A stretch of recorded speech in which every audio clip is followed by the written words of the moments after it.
सूबा सिंध के लोगों की नुमाइंदगी करते हैं। मेरा ये ख्याल है कि ये बहुत ही नामुनासिब बात होती है कि हम अपनी जिम्मेदारी को महसूस ही नहीं कर सकते कि जिस वजह से या जिनकी बुनियाद पे या जिनकी नुमाइंदगी करते हुए हम बैठे हैं, उस हक नुमाइंदगी को हमने अदा कैसे करना है।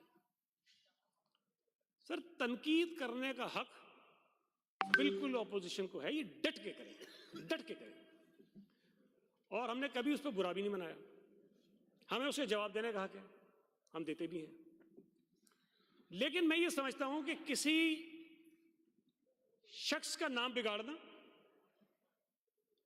नाम लेके गलत बयानी करना, जो यहां बैठे हो भी तो उस पर आ रहा हूं, फिर खास तौर पे सर इस बात की तो मुमानियत है कि जो शख्स यहां मौजूद नहीं है, जिसके पास ये हक ही नहीं है कि खड़े होकर बताए कि भाई ये जो मेरे लिए कह रहा है गलत कह रहा है, जो यहां मौजूद नहीं है, जब उसके मुतालिक आप बात करें तो आपको ज्यादा मोहतात होना चाहिए।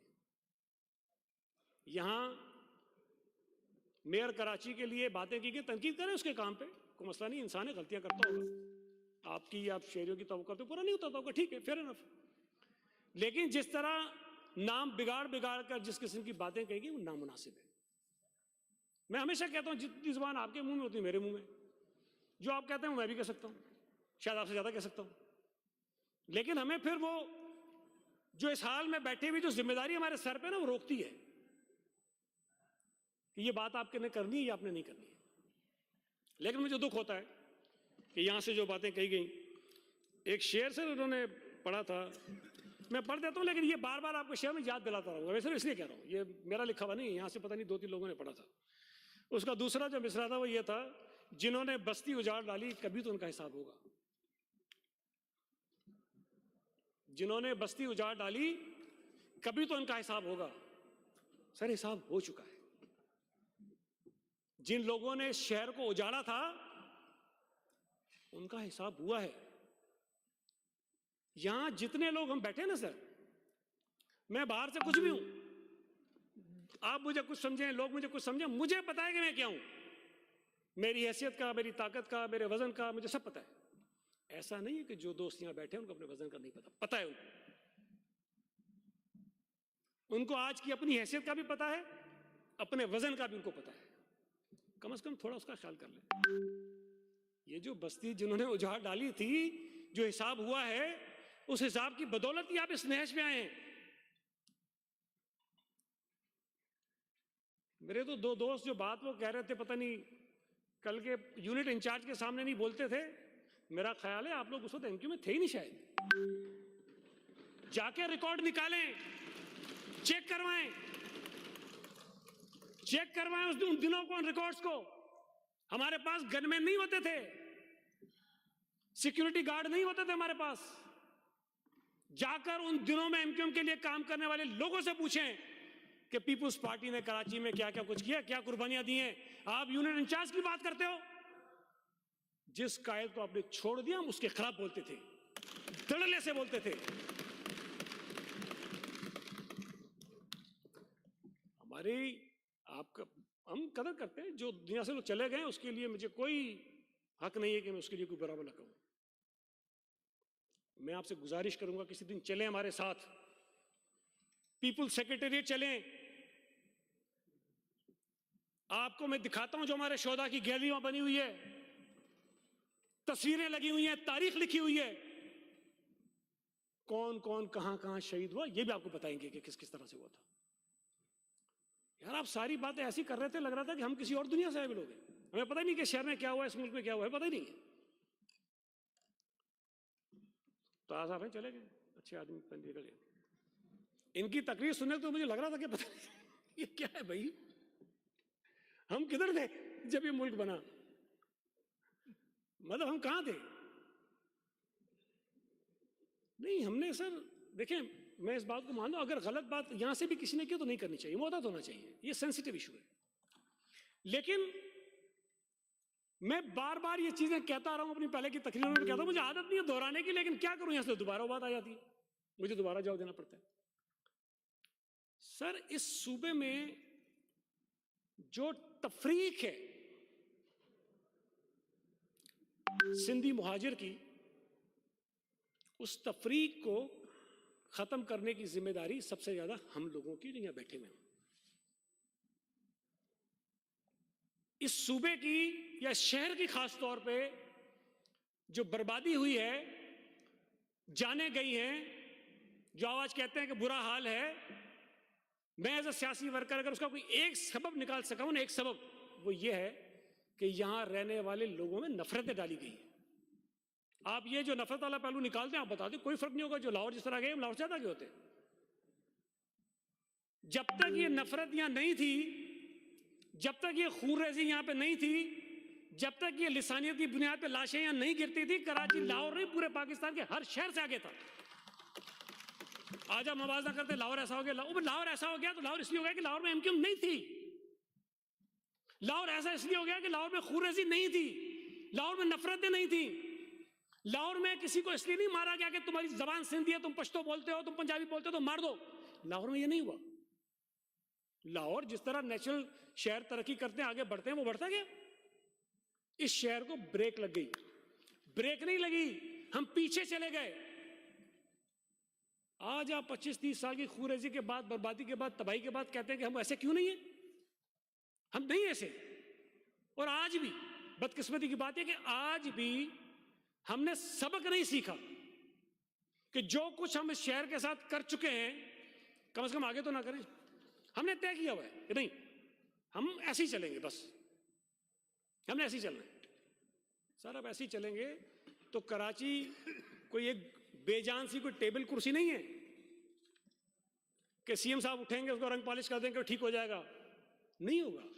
बहुत बड़ा शहर है।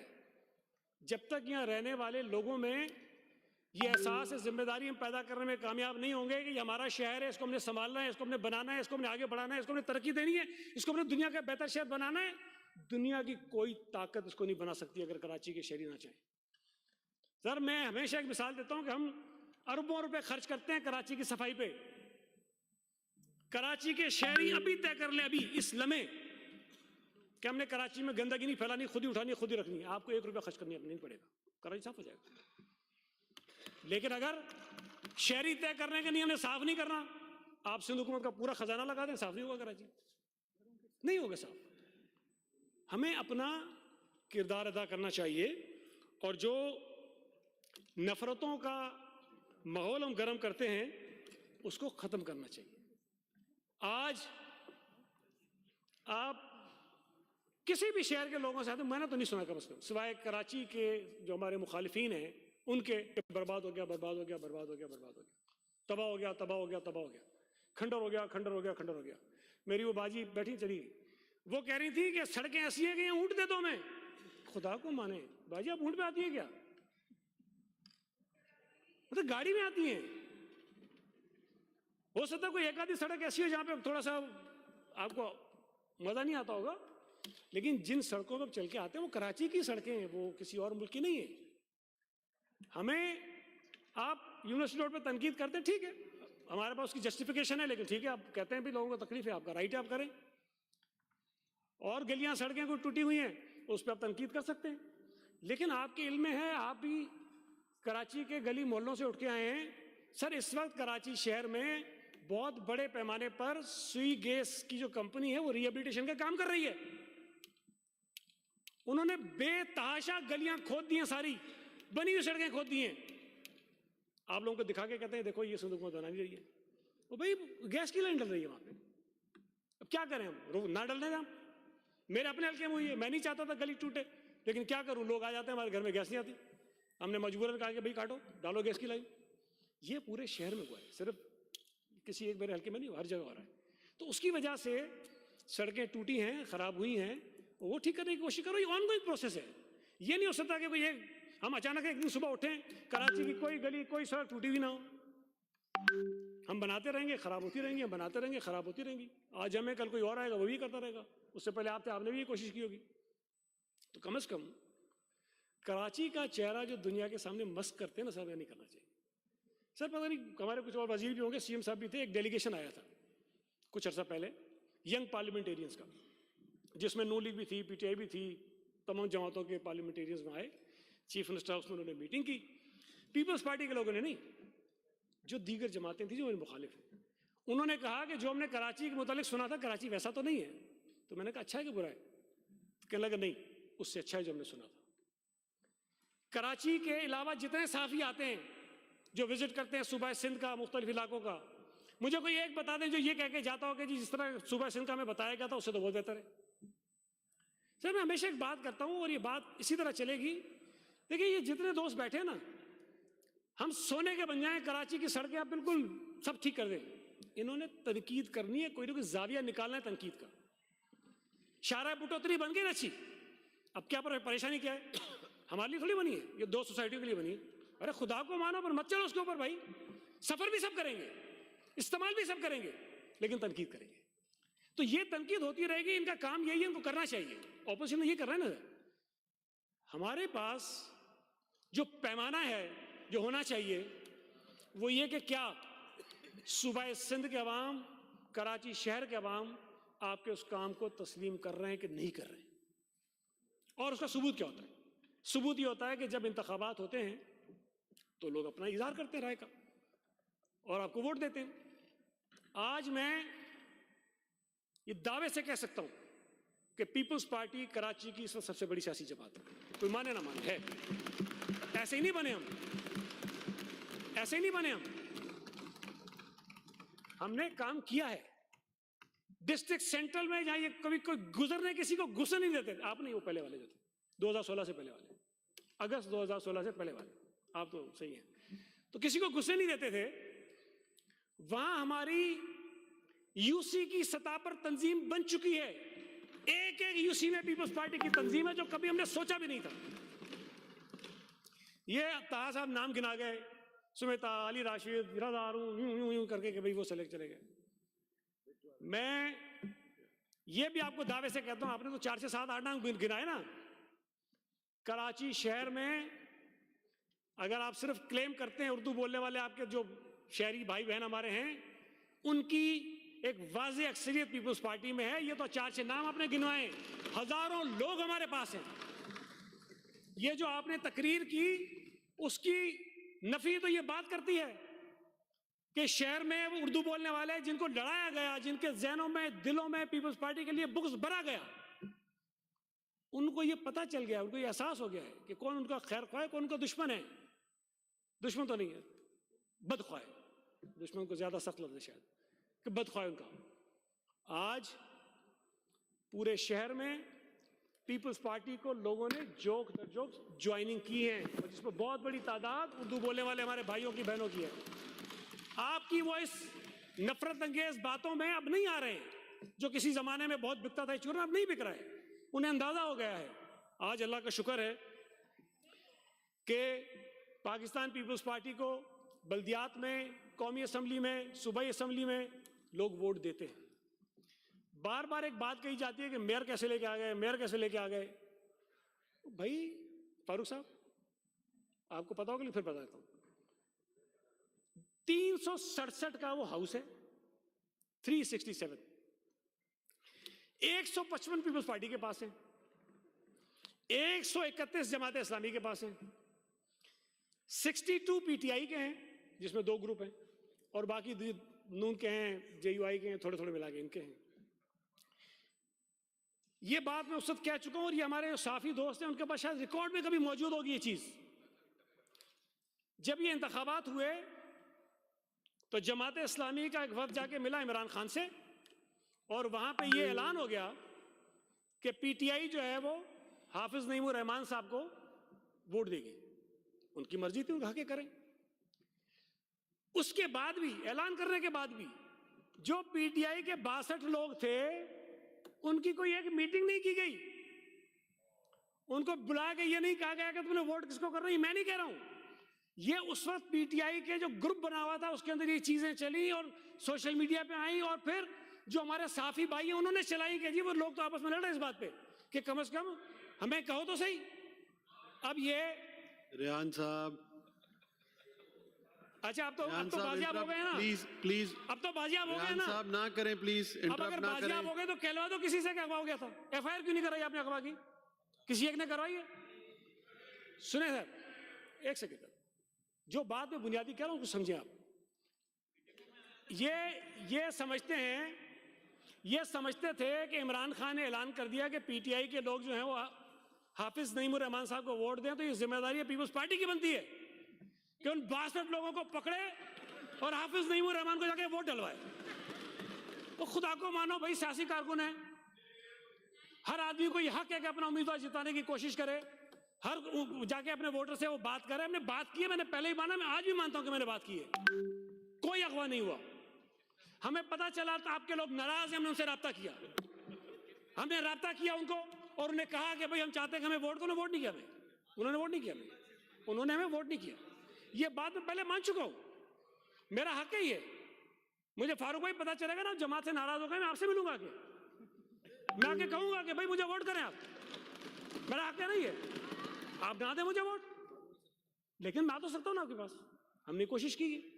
तो ये जो गलत फहमी पूरे मुल्क में फैलाते हैं कि जी अकलियत में थे तो पता नहीं कैसे मेयर बन गया। भाई अगर ऐसा करना होता तो 3 आपके नहीं आते ना, टाउन चेयरमैन आपके 9 नहीं आते ना, हम वो कर लेते। सर आपको एक दिलचस्प बात बताऊं, जब ये इलेक्शन हो गए तो इलेक्शन कमीशन में केसेस हुए। जमात इस्लामी ने केस किया 6 यूसीज के खिलाफ पहले, और उसमें प्रेयर उनकी क्या थी कि इलेक्शन कमीशन इन 6 यूसीज के नतायज के अपनी जो बैलेट बॉक्सेस हैं अपनी निगरानी में रिकाउंटिंग करा दे। हमने जाके कहा कि करा दो, फिर गए नहीं अब तो नहीं करानी। फिर एक रिटर्निंग अफसर था, उसके ऊपर एलिगेशन लगाया कि इसने पीपल्स पार्टी को जितवा दिया है। उसके पास 4 यूसियां थी, 3 पीपल्स पार्टी हार गई थी, 1 जीत गई थी, बोला ये पीपल्स पार्टी को जितवा दी इसने। अजीब अजीब केस थे, अभी मैं डिटेल में नहीं आता हूं। वो जो इलेक्शन कमीशन सुप्रीम कोर्ट तक गए उस केस में, और आखिर में जो अपने खिलाफ फैसला करवाया था उसी को बहाल कराया गया और कह लगे हम जीत के आ गए। मैंने अजरा मजाक कह रहा हूं, मैंने ना उस वक्त वीडियो पे होगी कहीं वीडियो, मैंने उस दिन कहा, उस वक्त ये अमीर नहीं थे जमात के, मैंने कहा जी हाफिज साहब के 2 ख्वाब हैं, एक कि मेयर कराची बने, दूसरा अमीर जमात बने। एक पूरा होगा, एक पूरा नहीं होगा। अमीर जमात बन जाएंगे, मेयर नहीं बनेंगे। एक पूरा हो गया, दूसरा पूरा नहीं हुआ। ये मेरी पेशेंट हुई थी, तो वो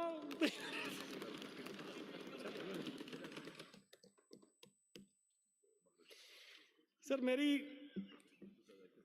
यहां कोटा सिस्टम पे बात की हमारे दोस्तों ने सर। अच्छा, मेरा तो बहुत शुरू से ये मौक़िफ़ रहा है कि ये जो कोटा सिस्टम है ये हमारे शहरी लोगों के हक में है। मैं इस पे दलील देता रहा हूं, मैं करता रहा हूं, मेरी तो छोड़ दे बात। अब जो अगली बात कर रहा हूं बड़ी इंपॉर्टेंट, 18वीं तरमीम हुई सर। 18वीं तरमीम में जो पार्लियामेंट की कमेटी बनी उसमें तमाम जमातों के नुमाइंदों को शामिल किया गया, रजा रब्बानी साहब की सरबराही में। उसमें एमक्यूएम की जानिब से डॉक्टर फारूक सत्तार साहब और दूसरे थे हैदर अब्बास रिजवी साहब। ये दोनों उस कमेटी के मेंबर थे। और वहां पर जब ये कोटा सिस्टम पे भी बात हुई, जा रहा है हर जमात अपना बात कर रही थी, तो हैदर अब्बास रिजवी साहब ऑन रिकॉर्ड हैं, इंटरव्यू दिया है अभी रिसेंटली, उन्होंने एक रिसेंटली इंटरव्यू दिया है। उन्होंने और डॉक्टर फारूक सत्तार ने एमक्यूएम को जाके कन्विंस किया कि कोटा सिस्टम जिस तरह है वो आपके हक में, इसको चलने चाहिए, जारी रहना चाहिए, और एमक्यूएम उसमें मानी थी। आज खड़े होकर कहते कोटा सिस्टम खत्म करो, कोटा सिस्टम खत्म करो। भाई पहले उस वक्त करते ना आप। जब हैदर अब्बास रिजवी से सवाल किया गया कि आपने ये किया, तो उसने कहा अच्छा किया तो मैंने, चलो बात मैंने की, लेकिन उससे तो वो जो मरूम मकफूर एमक्यूएम थी वो हयात थी ना सर, उस वक्त हयात थी वो। तो वो कहते हैं कि मैंने लंदन में बैठी हुई राब्ता कमेटी और सारी क़यादत और कराची में बैठी हुई सारी राब्ता कमेटी और सारी क़यादत को कन्विंस कर दिया कि कोटा सिस्टम आपके हक में, वो मान गए। सर ये जो अंदर बात कुछ और करते हैं, पब्लिक में कुछ और करते हैं, नहीं करना चाहिए, जमाना वो नहीं है।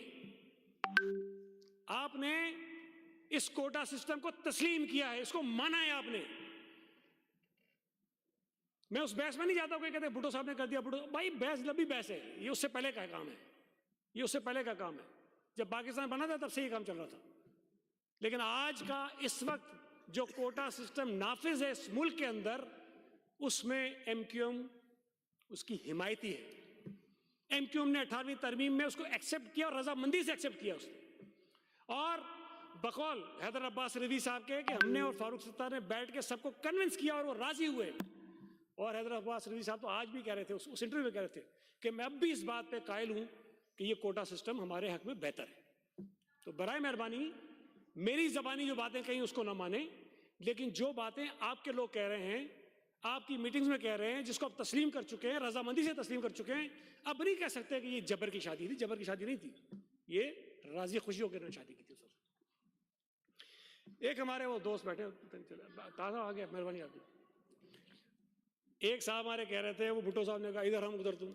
यार अब मुसीबत ये है कि मुझे बार बार दोहराना पड़ता है।